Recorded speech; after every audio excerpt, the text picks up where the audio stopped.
Hello दोस्तों, मैं सुभय कुमार। दोस्तों 65th बीपीएससी के लिए इम्पोर्टेंट क्विक रिवीजन चल रहा है दोस्तों। उसमें है जो शॉर्ट हम टॉपिक को लेकर आते हैं और इस बार है जो दोस्तों हम भारत बांग्लादेश की वर्तमान परिदृश्य और पिछले दिन में जो घटनाएं घटी हैं उसको भी है मैंने है जो इस पर ऐड करने का प्रयास किया है। दोस्तों भारत के जितने भी पड़ोसी देश हैं, जो आपकी जो सार्क की कंट्री है जिसको या बिमस्टेक की कंट्री है, तो ज़्यादातर है दोस्तों यहीं से है जो क्वेश्चंस एक न एक पार्ट को उठा लेता है।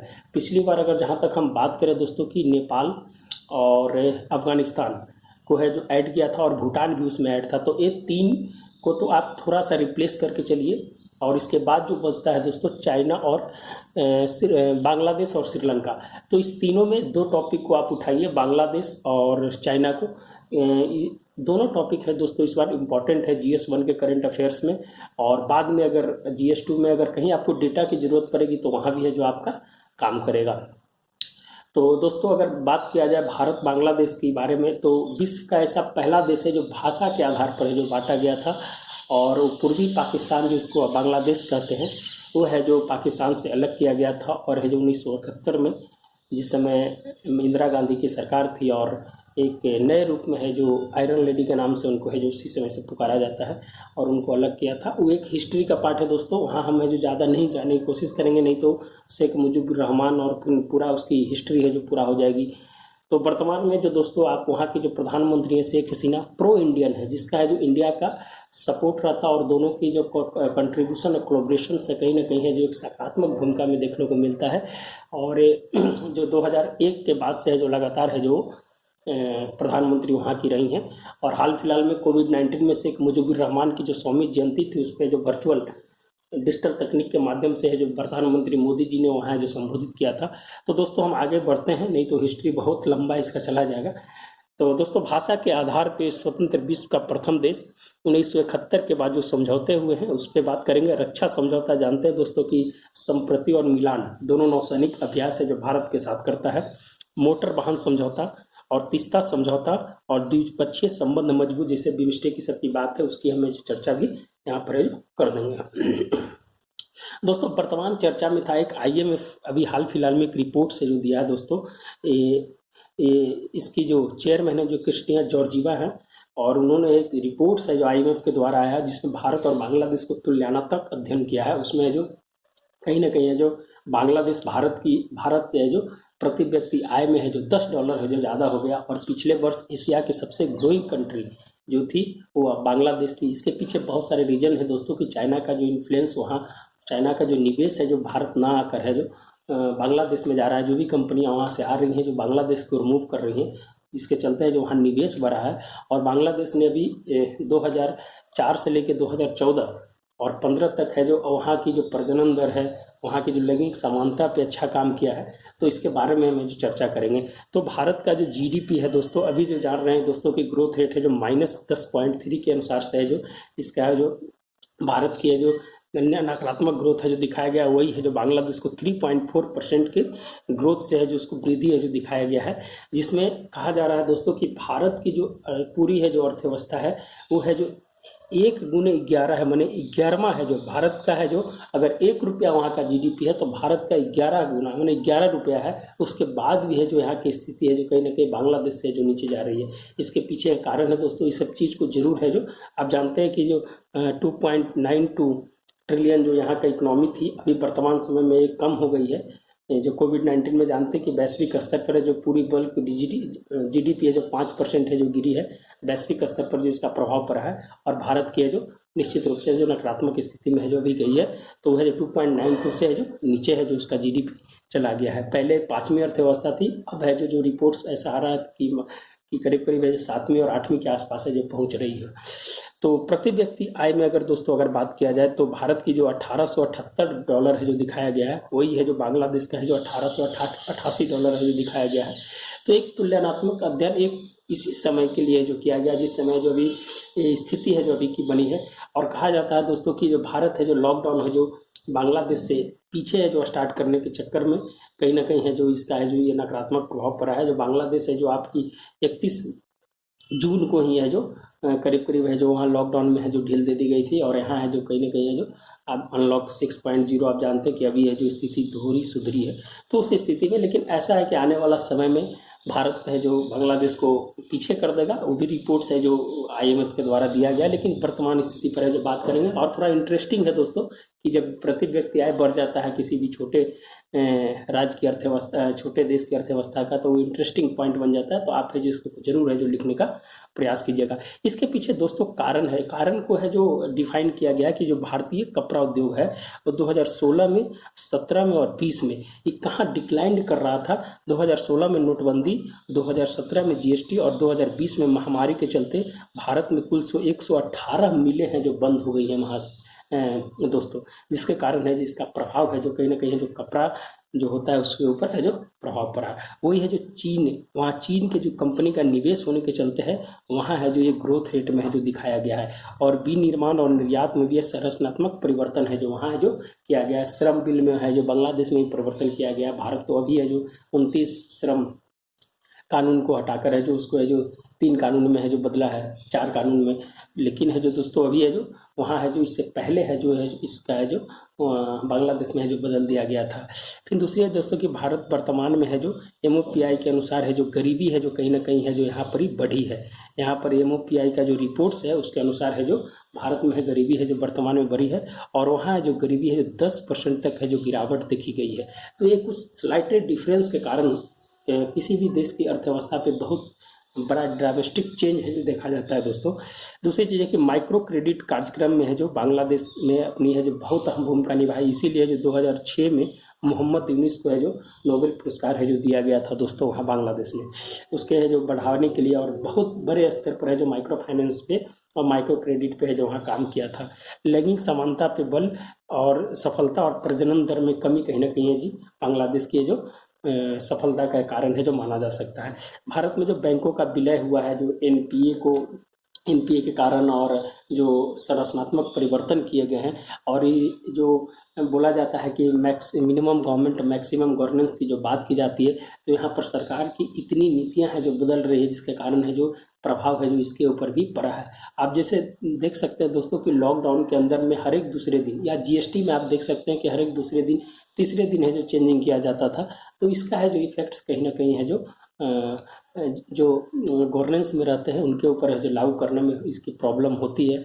और भारत में सबसे ज़्यादा है कि समस्या है कि कोई भी चीज़ को है जो बिना है जो उसके अध्ययन के और बिना इसके है जो उसको लागू कर दिया जाता है। जैसे आपको एग्जांपल दे देते हैं दोस्तों कि जैसे नेशनल एजुकेशन पॉलिसी, कृषि बिल जो अभी आया है, और श्रम बिल, ये तीनों है जो पिलर है दोस्तों, शिक्षा के मामले में, एग्रीकल्चर के मामले में, और यहाँ पर है जो श्रम के मामले में।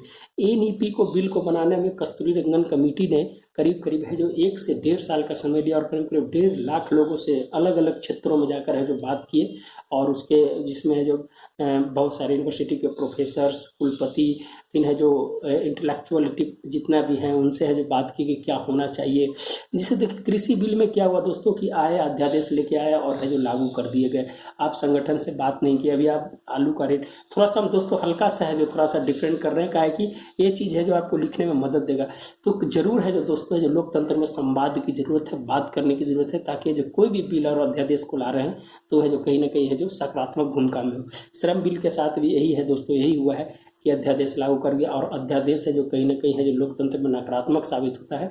2014 से लेकर 2020 तक प्रति साल है जो 10 अध्यादेश को लाया गया है। और ये है जो PN भगवती जो थे उन्होंने कहा था कि जो अध्यादेश अगर जो कोई भी सरकार ज़्यादा लाती है तो उसका नकारात्मक और लोकतंत्र के ढांचे के विरुद्ध उसको माना जाता है। तो कुछ ऐसी में आपके पास डेटा है दोस्तों, इसीलिए मैंने है जो डेटा को देने का प्रयास किया कि ये 3 पिलर होते हैं दोस्तों किसी भी देश के, शिक्षा, कृषि और श्रम। तो इस पे है जो थोड़ा सा हम बात किया। तो कुछ ऐसे कारण हैं जिसके कारण से भारत की जो स्थिति है जो ग्रोथ रेट में है जो निगेटिव आई है। कोविड-19 तो एक अलग बात था दोस्तों, इससे पहले भी जो स्थिति है जो यही थी। तो ठीक है दोस्तों, भारत और बांग्लादेश के बीच जो तुलनात्मक अध्ययन था उसके बारे में हम चर्चा करेंगे और चर्चा किए। और उसके आगे है जो दोस्तों तीस्ता विवाद पे हम, जो बहुत ही फेमस है भारत बांग्लादेश के बीच। अभी जानते हैं दोस्तों कि चीन द्वारा जो $6 बिलियन है जो खर्च करने की बात है जो की गई है। और इसी के जैसे ही है जो इसकी है जो भारत को पता लगा, तो भारत के विदेश सचिव है जो बांग्लादेश के दौरे पे है जो कुछ दिन गए थे, और है जो इस चीज़ को मेंटेन करने की बात किया कि नहीं, अगर आप है जो चाइना को अगर यहाँ लाते हैं तो कहीं ना कहीं है जो हमारा है जो सामरिक हित है जो यहाँ पर है जो प्रभावित होगा। तो भारत ने है जो इसके लिए है जो वहाँ पर है जाकर बात किया और ज्वाइंट कॉन्फ्रेंस कर है जो इस बात का किया कि नहीं, जो भी है अपने विश्वास में रहते हुए जो काम किया जाएगा। तो बांग्लादेश की तरफ से भी है जो वहाँ के जो विदेश मंत्री की तरफ से स्टेटमेंट है जो उस तरह से आया कि हम अपने विकास की ओर है जो काम करने के लिए अग्रसर है। अगर इसमें परियोजना में अगर कोई लेट करता है तो हम किसी दूसरे देश के साथ है जो हाथ बढ़ा सकते हैं। तो चाइना है जो दोस्तों अभी $6 बिलियन का है जो वहाँ खर्च करने पर, जिस पर तीस्ता पे $1 बिलियन है। दोस्तों तीस्ता विवाद के बारे में अगर बात किया जाए तो टोटल 414 किलोमीटर की इसकी यात्रा होती है दोस्तों। 151 किलोमीटर है जो सिक्किम में, 142 किलोमीटर बंगाल में, और शेष है जो बांग्लादेश में बहती है। इसके लिए जो एग्रीमेंट जो भारत के साथ हुआ है दोस्तों 1972, 1983, 1984 और 2011 में है जो एक डिमांड था, उसके बारे में भी हम चर्चा करेंगे। 1972 में ज्वाइंट रिवर कमीशन है जो बना था दोस्तों, उसमें 54 नदियों का जल है जो उसमें साझा किया जाता था दोनों देशों के बीच में। 1983 का जो एग्रीमेंट था जिसमें 39% जल है जो भारत को मिलता था और 36% है जो बांग्लादेश को मिलता था। फिर है जो इस पे जो डिमांड आगे है जो कहीं ना कहीं है जो बांग्लादेश की तरफ से किया गया कि हमारे है जो कृषि और मछली पालन और व्यापार के जैसी व्यवस्था है जो इस पर निर्भर है, इसके लिए है जो भारत सरकार को है जो आगे आकर है जो बढ़ना चाहिए। और फिर है दोस्तों 1984 में 42.5% है जो भारत को मिला और 37.5% है जो बांग्लादेश को मिला। लेकिन दोस्तों इसका है जो विरोध है जो बंगाल की सरकार ने किया, क्योंकि किया कि बांग्लादेश ने डिमांड है जो उसको 50% कर दिया था कि हमें जो 50% जल मिलना चाहिए। लेकिन यह जो बंगाल सरकार ने विरोध कर दिया, कहा कि वो बंगाल के 6 जिले हैं जो वहाँ से प्रभावित होते थे, जो ऊपर का इलाका है दोस्तों वहाँ 6 जिले हैं जो बंगाल के प्रभावित होते थे। तो जिसके कारण है जो ये है जो अब केंद्र राज्य के बीच में विवाद बढ़ गया और है जो उसको वहीं पर है जो उसको 2011 में है जो छोड़ दिया गया। अभी है जो इस पे कुछ काम नहीं है। लेकिन अभी हाल फिलहाल में दोस्तों जो चाइना का जो इन्फ्लुएंस पड़ा, इसके कारण है जो भारत ने जो इसको इनिशिएटिव लिया और इसे जल्द है जो सॉल्व करने की है जो बात की है। तो केंद्र राज्य के बीच में है जो विवाद हो गया दोस्तों। अब है जो बंगाल सरकार और केंद्र राज्य के बीच अब सुलझेगा मामला, तब है जो बांग्लादेश के साथ है जो कोई एग्रीमेंट होगा। वर्तमान में दोस्तों यही स्थिति है कि चीन ने वहाँ $1 बिलियन का है जो निवेश करने की घोषणा की है, तीस्ता के लिए है जो दिया गया है। भारत पे है जो बांग्लादेश दबाव बनाना चाहता है कि है जो जल्दी से इसका एग्रीमेंट नहीं किया जाएगा तो हम है जो कोई भी देश अंतर्राष्ट्रीय राजनीति में होता है दोस्तों कि कोई भी राष्ट्रीय हित पे ही काम करता है, और अपना राष्ट्रीय हित होगा तो अपना देश की बात नहीं सोचेगा। किसी दूसरे देश के साथ रिलेशंस है जो कब पलट जाता है अंतर्राष्ट्रीय राजनीति में कहना बहुत मुश्किल है। आप है जो इसका बहुत सारे देशों के बारे में आप देख सकते हैं। चीन ने वो जो एक देने की जो बात की उस पर 97% है जो ब्याज पे छूट देने की बात की है। और कोई भी देश के लिए अगर निवेश आता है तो वहाँ के जो सामाजिक, आर्थिक और राजनीतिक और स्थिति है जो कहीं ना कहीं है जो परिवर्तन होता है। तो ये है दोस्तों कुछ है जो तीस्ता विवाद के बारे में जो आपकी जो पॉइंट्स थे वो है जो हमने क्लियर किया है। भारत बांग्लादेश का ट्रांजिट रूट अभी है जो दोस्तों है जो हाल फिलहाल में है जो आप कुछ दिन लॉकडाउन के आसपास के समय है जो वह है जो बंगाल और त्रिपुरा के बीच जो दोस्तों है जो एक रूट्स है वो करीब 1600 किलोमीटर है जो दोनों के बीच में पड़ता है दोस्तों।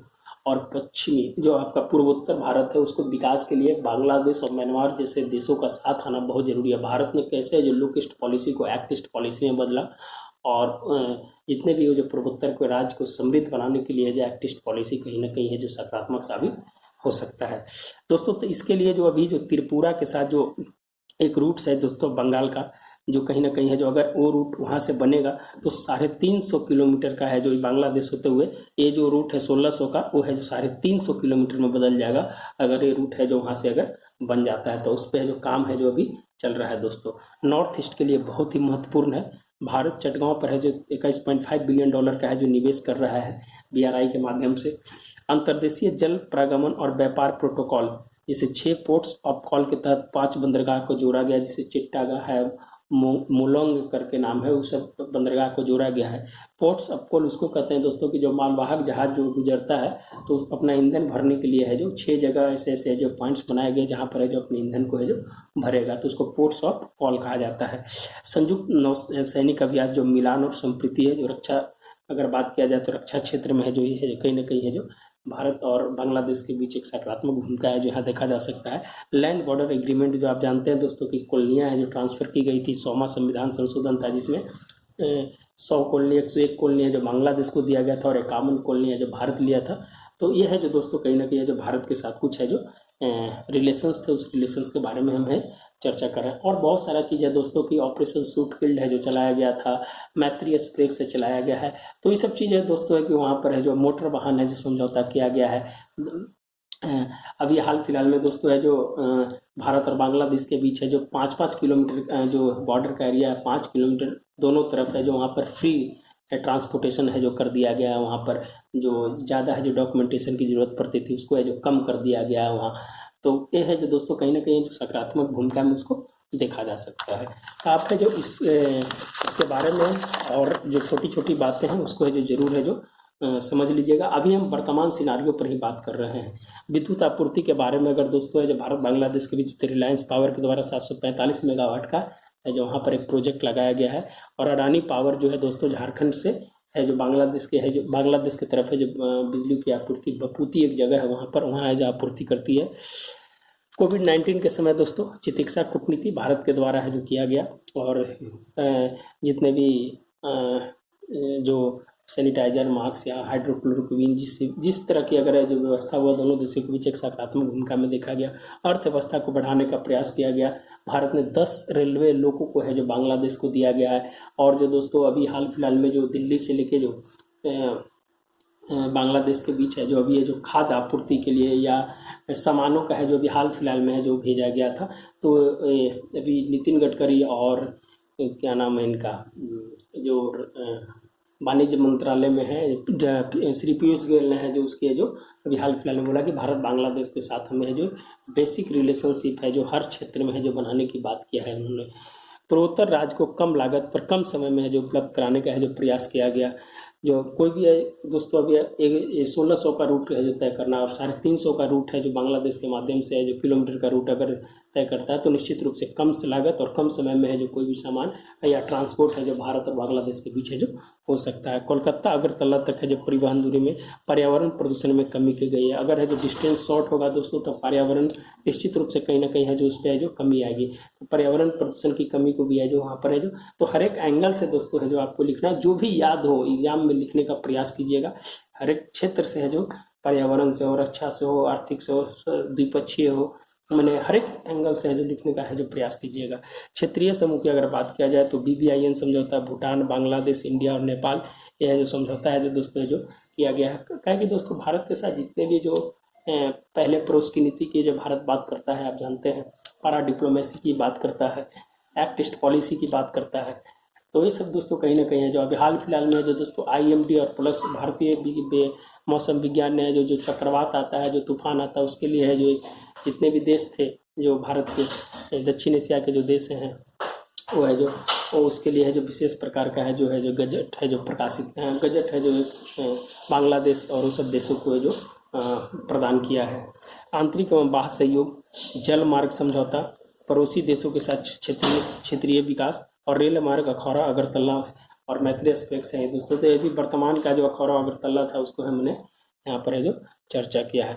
दोस्तों एक शॉर्ट वीडियो था और छोटी छोटी बातें हैं जो और इसमें ऐड कर सकते हैं, लेकिन जो वर्तमान में जो घटनाएं घट रही थी उसी के बारे में मैंने चर्चा किया ताकि है जो आप इसको है जो समझ।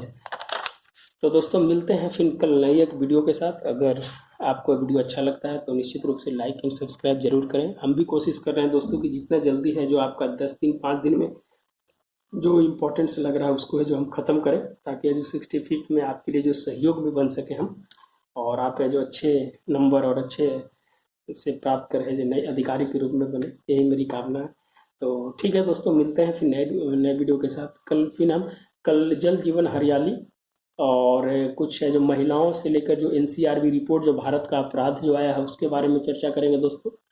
और कुछ ऐसे जो छोटे छोटे हैं जिन पे है जो हम चर्चा करेंगे। और जैसे मान लीजिए कि पर्यावरण से जो 2 टॉपिक है वायु प्रदूषण में, उसके बारे में भी चर्चा करेंगे। कुछ ऐप हैं उस ऐप के बारे में भी चर्चा करेंगे हम।